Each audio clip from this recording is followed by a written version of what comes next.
Hey people of VC, it's Cloudy, and I thought I would give my account of the music I was listening to in the 90s. A bit of a thread going round, inadvertently started by Metal Mickey. Um, Seen some interesting responses so far, and generally it's by metal guys who found the 90s really hard and struggle to uh, keep their metal credentials. But for me, the 90s was absolutely awesome. I loved the 90s, and probably because I was in my 20s then and had purchasing power for the first time. I was probably more into music in the 90s than I was in the 80s, shock horror. Mainly down to sort of having money to buy music. But I skip ahead. So I've mentioned on numerous occasions that I had a bit of a break from metal from the early 90s all the way up to about 2006 or so. So for those 16 years, what was I listening to, and why wasn't I listening to metal? Um, Now, I can't blame, and I'm not going to blame the emergence of grunge, um, the over commercialization of hair metal, media um, going against metal, and MTV turning its back on metal. We didn't have MTV in Cardiff in 1988. We'd only just got inside toilets, I think. No, not really. But in 1988, I was 17 years old, and ultimately the reason why I stopped listening to metal, and it was a gradual thing, was beer. Basically, I was 17 years old and just started the regular thing of going down the pub with my mates on a Friday night. Excuse me, I've got a bit of a cold. Now, I've said before that I was the only one of my mates that was into metal, so I already had a really small network and not many avenues open to me to listen to new bands, find out what was coming out. I read Metal Hammer magazine, but my main source of actually hearing bands for the first time was on the BBC Radio Friday Rock Show with Tommy Vance, and I kind of stopped listening to that because I was down the pub boozing with my mates, and so I wasn't really getting an ear for new bands and new releases that were coming out. It was also a time when I'd I'd got a liking to the Ramones. Obviously, they'd been going for the best part of 20 years by then, or 15, 16 years by then.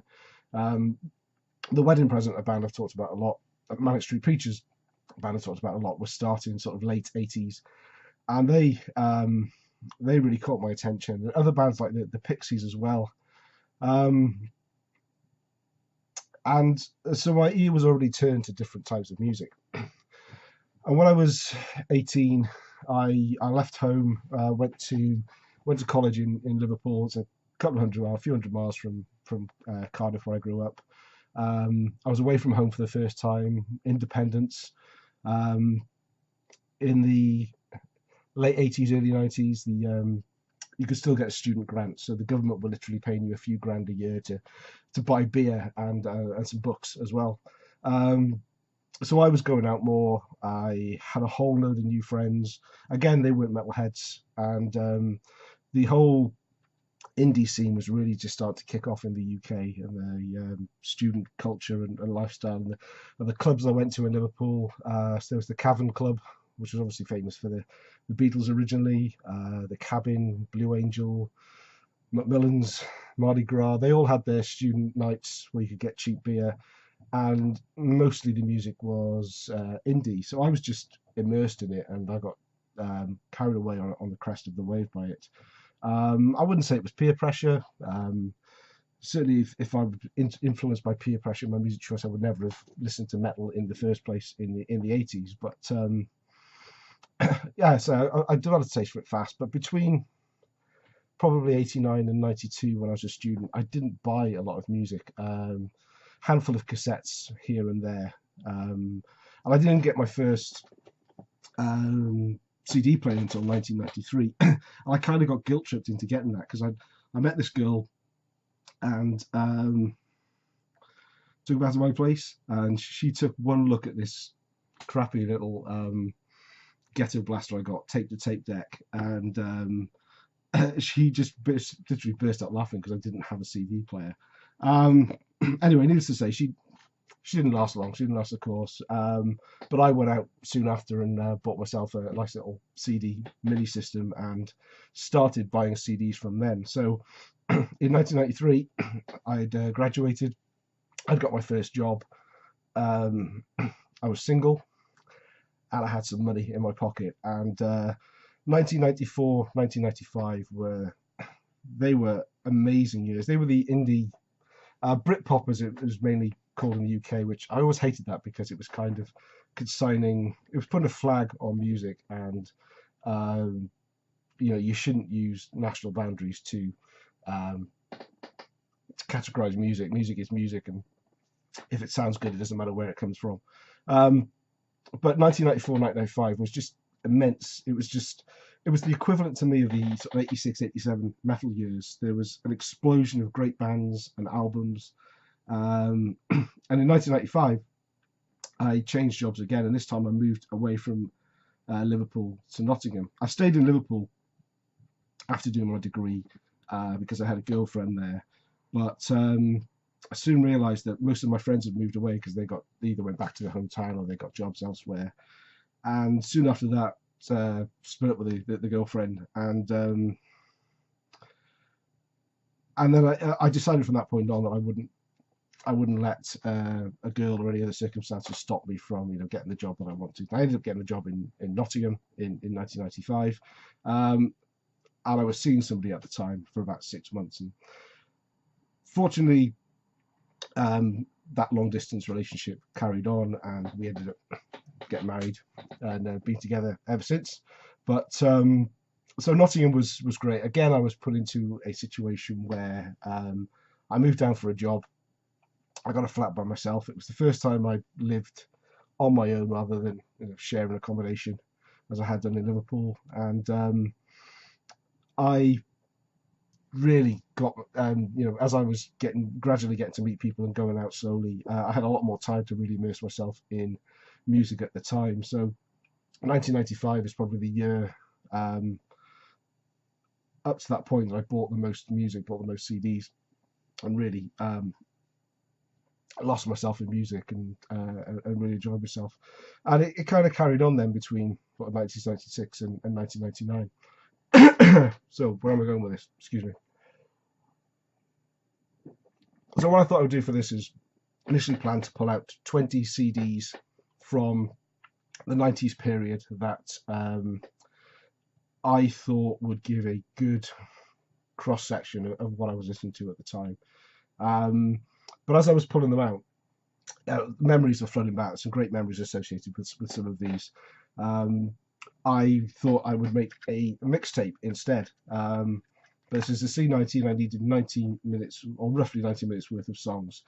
So I eventually pulled out 24 songs, and these were all off the top of my head. So I may well have missed some of them. Most of these are popular songs that came off these CDs at the time. But I ended up making this mixtape last night while watching Vinyliser's live stream, which was a lot of fun. I think about 17 of these CDs are all from 94, 95 period, so it just kind of shows what a rich vein was in the mid 90s. And I thought about maybe putting some back and trying to pull out some of the years, but I thought, no, let's show you what I was listening to and the things that I was most interested in at the time. Okay, so I'm about 10 minutes in and not showing any music yet. So on this mixtape, I'm just going to go through track by track, album by album. So this is a mixture across the years. This is start off from 1996. This is a Welsh band called Super Furry Animals. This was their first album called Fuzzy Logic, and the track I picked off this is God Show Me Magic. It's got a great video. In fact, I put together a playlist of the mixtape, which I'll put a link to above. God Show Me Magic. It's only about 1 minute 50 long, so that's a good track. Next up, Primal Scream, Give Out But Don't Give Up. Probably their most famous album is what's it, Screamadelica, but this is the one that kind of introduced me to them, and I love it. And the song I picked is Rocks, and most of the bands I'm going to show, so indie music, I didn't stray that far from my roots, or at least I don't think I did, because most of the bands are guitar rock bands. It's just not heavy metal guitars. It's more sort of jangly indie guitars. That's all good stuff. A Black Grape. It's great when you're straight. Yeah. So this is this was made up from some of the guys, Sean Ryder, from Happy Mondays, 80s band, and the track I chose from this one, my mixtape, was Kelly's Heroes. Ocean Colour Scene from 1996. This is a Mosley Shoals, sorry, and I chose the Riverboat song. And for those of you who remember that TFI Friday that was hosted by Chris Evans, the Riverboat song was the opening riff for the theme tune. This one, I guess you could call it a little bit grungy, or they call it post grunge. Don't really know what that is, but I have always been into Dinosaur Jr., certainly their earlier stuff, and this is Green Mind from 1991. My favourite Green Day, they're coming. My favourite Dinosaur Jr. Track is actually a song called Freak Scene, but that came out in about 1988, so it doesn't qualify for this one. But I chose the, I think it was the single off this CD called The Wagon. It's a great tune. This one divides a lot of people, but in the early 90s, I was a massive fan. Morrissey, from heavy metal to Morrissey, quite a swing. His more famous albums are probably things like Kill Uncle, the first two or three, but I chose Vauxhall and I from 1994 because it just evokes some really strong memories. Went on a great holiday, absolutely fantastic holiday with some friends in Benidorm. In fact, we were going to Valencia, but because my mate was living there, and he told us that nothing happened there. So until like the Thursday or the weekend, so we went down to Benidorm, and yeah. So and that was something that was on my Walkman at the time. I had that on tape. That was a pre CD ownership one as well. And in fact, it was a girl I met on that holiday that resulted in me buying the CD player. So there we go. McCalmont and Butler. This is the sound of McCalmont and Butler, and this is from 1995. One of the many 1995s I have to show. The song I've chosen is the single that they did, which was Yes. I don't know too much about McCalmont, but he has an absolute phenomenal voice. But Bernard Butler was in Suede. In fact, I didn't pick out any Suede for this, so there's one I missed. Sleeper. This is Smart, again from 1995. The song I chose is Delicious. This is a female-fronted indie Britpop band. I think there's Louise. I forgot her name. Is it Louise Weiner? There she is. And Delicious is a very, very nice song. Let's check that one out.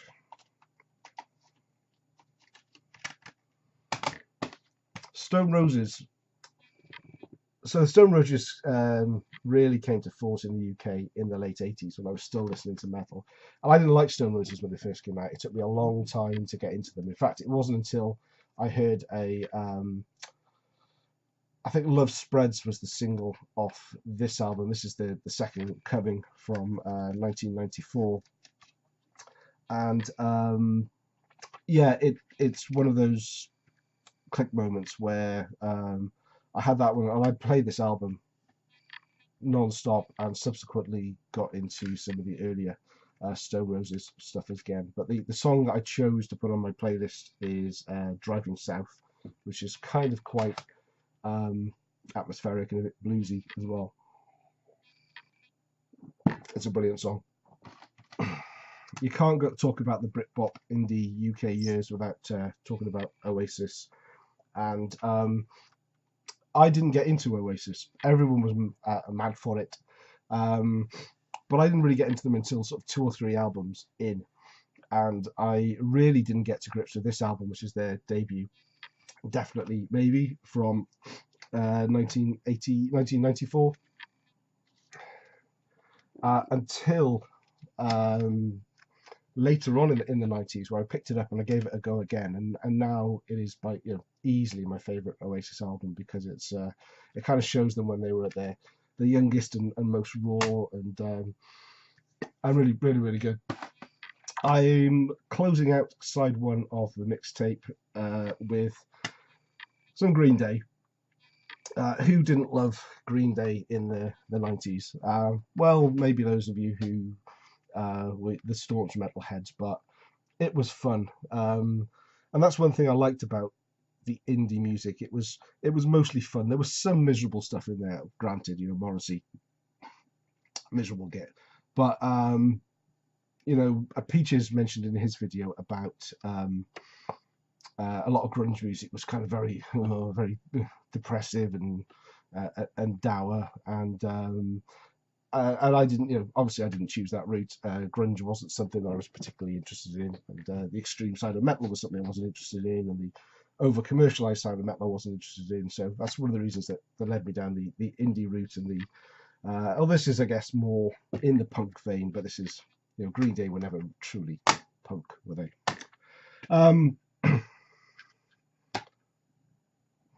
Very symbolic. I haven't got a label on it, but that's side 2.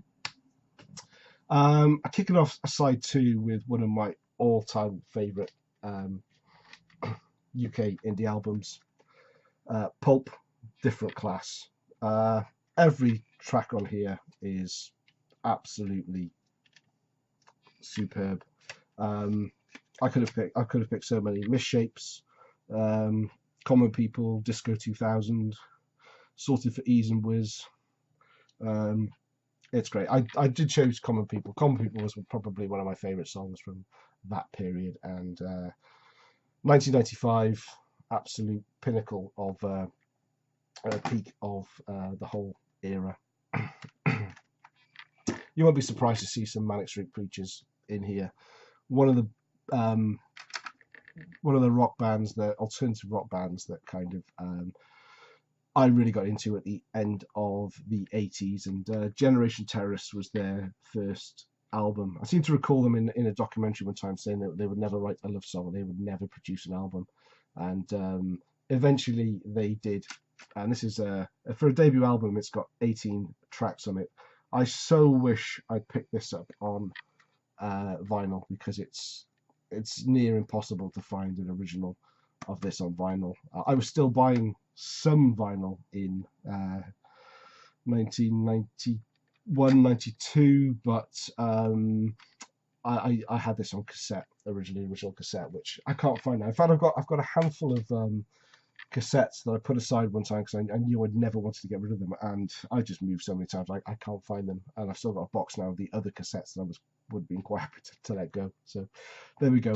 Next up, another 80s band that I got into in the 80s, but this is their 90s, their second 90s release. I got into the album before this, which was Bossa Nova, but Trompe le Monde by the Pixies it's more of it's got more metal influences in there, really, indie influences. So I think if you're a metalhead and you wanted to listen to the Pixies, I would recommend Trompe le Monde, and chose the opening track off this, which is Planet of Sound. The track I chose off here, which I didn't say, was You Love Us, which is just a great upbeat song. It's a real mood lifter. The Wedding Present, I've shown the Wedding Present a lot. I've never really shown this. I'm picking up the Wedding Present slowly as their reissues come out on vinyl. I don't believe Watusi from 1994 has been reissued on vinyl yet. Not many people talk about the Wedding Present on the VC, and I kind of understand why. They're a bit of a niche band. But the people that do, including myself, have never shown this album. So I am so familiar with their whole catalogue. I wanted to pick something a little bit different because I still play a lot of the Wedding Present these days. So I picked the song on here called Swimming Pool and Movie Stars for my mixtape. Next up, some Supergrass. Again, this is a great album. It's their debut album from '95, and the song I chose off this is Caught by the Fuzz. But if you want to check out Supergrass, look up songs like Alright, Man-Sized Rooster, I'd Like to Know, Strange Ones, yeah, Lenny. This album's a 10, no question about it. Another band, I guess, that started in the late 80s that I kind of got into more in the early 90s was the Charlatans. Again, their earlier albums are probably more famous than this, but this is the album that got me into the Charlatans. It's the self-titled album, so the Charlatans, and the song that really converted me to them was Just When You're Thinking Things Over. So that's the one that's made it to my playlist. Where are we? 21 minutes. Let's try and shoot through these. Cast, All Change, a band from Liverpool. Again, this is 1995. This was a massive debut album by Cast. The song I chose is the opening track, All Right, which was a big hit for them. Frank Black from the Pixies. Love Frank Black's solo stuff, especially the first two albums. I mean, there are 22 tracks on here. They're all really quite short. I think 3 minutes 37 is the longest. But Bad Wicked World is the song I picked off here for my playlist. Going a bit more down the rock route, we've got some Skunk Anansie, Paranoid and Sunburnt, again from 1995, and the song I chose is Selling Jesus. Lots of songs in here that are very political and not so much, I guess they're anti-racist, but they're more about Skin, which is her name, problems she's had about her being black, and other things like that. So, but it's a good album. I like the songs. I like the album. Some more female fronted. This one definitely more of the Britpop indie sound. This is Echo Belly. I think this is their second album, which is On, and this is again from 1995. And the song I chose on this one is called Great Things, which is a great song. Blur, they really kind of came to the front with their first couple of albums. Then they changed their sound slightly when they released the probably Parklife was probably their most famous album. But I've gone for something off their self-titled album from 1997, if only just to get something a little bit later on rather than another 1994-95 album. And the song I chose on here is, I could have gone for Beetlebum, which is a great song, but I went for a nice, short, sharp, kick in the face song, which is called Song 2, which is song 2 on the album. There was always this big thing about Blur Oasis. You had to choose which one you liked. So you couldn't like one without the other one. But I like them both. I don't give a toss whether bands like each other or not. It's whether I like them that matters. Last two. The Lars, another Liverpool band. In fact, members of the Lars went on to form Cast. So this is really early. This is 1990. and I went for their really catchy foot tapping number, There She Goes. That's my original CD from 1990. That's good stuff. And the final song on the album, this one's a little bit more sort of indie psychedelic. It's another band from Liverpool, and they're called Space. And this was their debut album, Spiders. And again, this has got really good tracks on. I chose Neighborhood, but Female of the Species, Money, Me and You versus the World Now. A lot of good tracks on here. So that was track 24 on my mixtape. So that was it. That was what I was listening to in the 90s. And it's the stuff I was really listening to beyond the 90s as well. I carried on in that vein through the 2000s. This is just 24 CDs of about probably 350 to 400 that I've got in a box upstairs, which I think over time I will grab some of that and show it in various videos. I'm still very much about the heavy metal these days, though. As I say, in 2006, I went back to my roots in metal, and I haven't really looked back since. But it's been a lot of fun the last couple of days going through those old CDs and pulling out all those great memories. I appreciate this is a long one. I hope you enjoyed some of what I had to say, and even if you are one of the staunch metal guys that watches, that I hope you still stuck around and enjoyed seeing another side to my collection. Okay, thanks for watching. Great thread, Mike, even if you didn't mean it. I'll catch you all again soon. Bye.